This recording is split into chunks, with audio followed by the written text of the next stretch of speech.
আসসালামু আলাইকুম ভিউয়ার্স, হাজির হয়ে গেলাম আরও একটি নতুন রেসিপি নিয়ে। আমার আজকের রেসিপিতে থাকছে সুজি দিয়ে কাঁচা আমের মিষ্টি। আর এটি দেখতে যেমন সুন্দর, খেতে তো দারুণ মজাদার। বাজারে এখন প্রচুর পরিমাণে কাঁচা আম পাওয়া যায়, তাই আপনারা চাইলে খুব সহজেই এই কাঁচা আমের মিষ্টিটি তৈরি করতে পারেন। আশা করছি আপনাদের কাছে অনেক অনেক ভালো লাগবে। তো চলুন রেসিপিটি শুরু করি। আমি এখানে হাফ কাপ পরিমাণ সুজি নিয়ে নিয়েছি। এবার এগুলোকে একটি মিক্সারের সাহায্যে গুঁড়ো করে নেব। আর এই সুজিগুলো একটু গুঁড়ো করে নিলে মিষ্টিটা খেতে অনেকটা ভালো লাগে।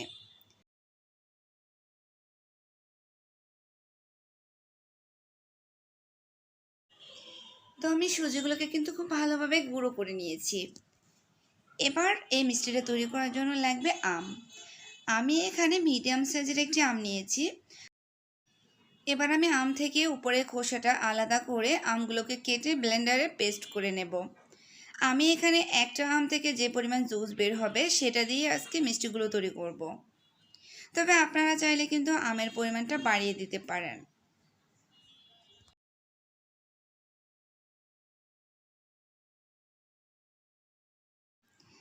তো দেখুন, আমি কিন্তু আমটাকে খুব ভালোভাবে পেস্ট করে নিয়েছি। আমার একটা আম থেকে প্রায় এখানে 1 কাপের মতো জুস বের হয়েছে। আর এই 1 কাপ জুস দিয়ে আজকে আমি মিষ্টিগুলো তৈরি করব।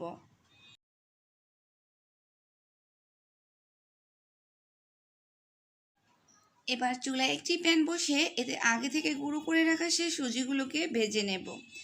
আমি প্রায় 2-1 মিনিটের মতো এই সুজিগুলোকে ভেজে নেব।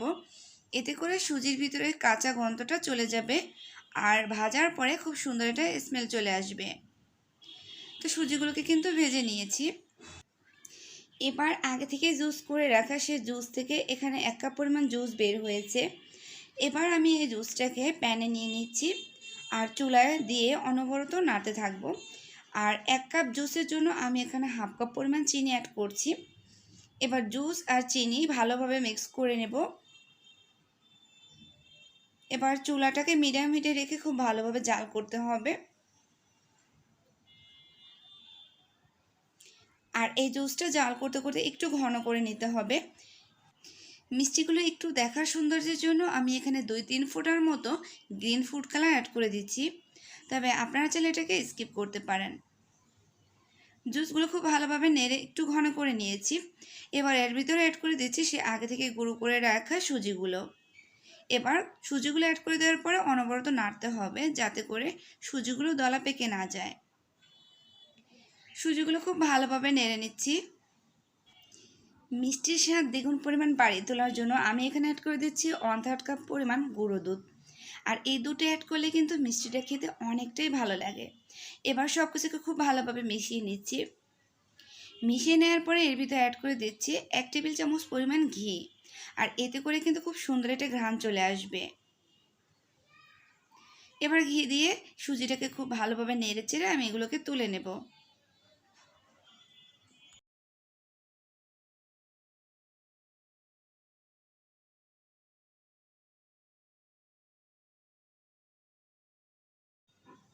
এবার মিষ্টিগুলো তৈরি করার পালা।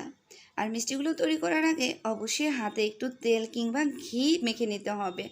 আর এতে করে কিন্তু মিষ্টি তৈরি করার সময় হাতে লেগে যাবে না। তো আমি হাতে একটু ঘি মেখে নিয়েছি। এবার এখান থেকে অল্প অল্প করে হাতে নিয়ে গোল শেপ করে মিষ্টি তৈরি করে নেব। তবে এটা আপনাদের পছন্দ অনুযায়ী আপনারা করতে পারেন। আপনারা চাইলে লম্বা করেও এই মিষ্টির শেপগুলো দিতে পারেন, আর না হলে চাইলে আমার মতো গোল গোল করেও শেপ দিয়ে মিষ্টিগুলো তৈরি করতে পারেন। তো খুব সহজেই কিন্তু দেখেন আমি একটি মিষ্টি তৈরি করে নিলাম। এবার আরও একটি মিষ্টি তৈরি করে দেখাচ্ছি। আর এভাবেই করে কিন্তু প্রতিটা মিষ্টি তৈরি করে নিতে হবে।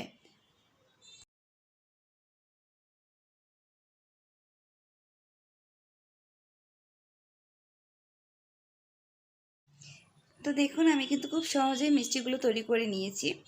আর আমি কিন্তু এখানে হাফ কাপ সুজি দিয়ে প্রায় 20টার মতো মিষ্টি তৈরি করে নিয়েছি। আমি এখানে 2 টেবিল চামচ পরিমাণ গুঁড়ো দুধ নিয়ে নিয়েছি। তবে আপনারা চাইলে এখানে ড্রাই কোকোনাটটাও ব্যবহার করতে পারেন। এবার আমি এই গুঁড়ো দুধের ভিতরে মিষ্টিগুলোকে গড়িয়ে নিচ্ছি। এতে করে মিষ্টিগুলো দেখতে যেমন সুন্দর লাগবে আর খেতেও অনেকটা মজাদার হবে। আর এরই মাঝে দিয়ে কিন্তু খুব সহজে আমার এই কাঁচা আমের মিষ্টিগুলো তৈরি হয়ে গেল। আমি আপনাদেরকে একটু কেটে দেখাচ্ছি যে এই মিষ্টিগুলোর ভিতর থেকে কতটা সফট হয়েছিল। এটা দেখতে যেমন সুন্দর হয়েছিল আর খেতেও অনেকটা মজাদার লেগেছিল। বাজারে এখন প্রচুর পরিমাণে কাঁচা আম পাওয়া যাচ্ছে। আপনারা চাইলে এই সময়ে এই মজাদার রেসিপিটি ট্রাই করতে পারেন। আশা করছি আপনাদের কাছে অনেক অনেক ভালো লাগবে।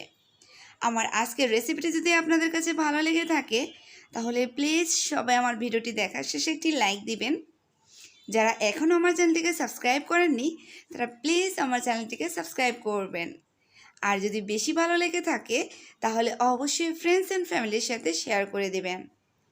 আর ভিডিও সম্পর্কে যদি কোনো মতামত থেকে থাকে তাহলে অবশ্যই কমেন্ট বক্সে কমেন্ট করে জানাবেন।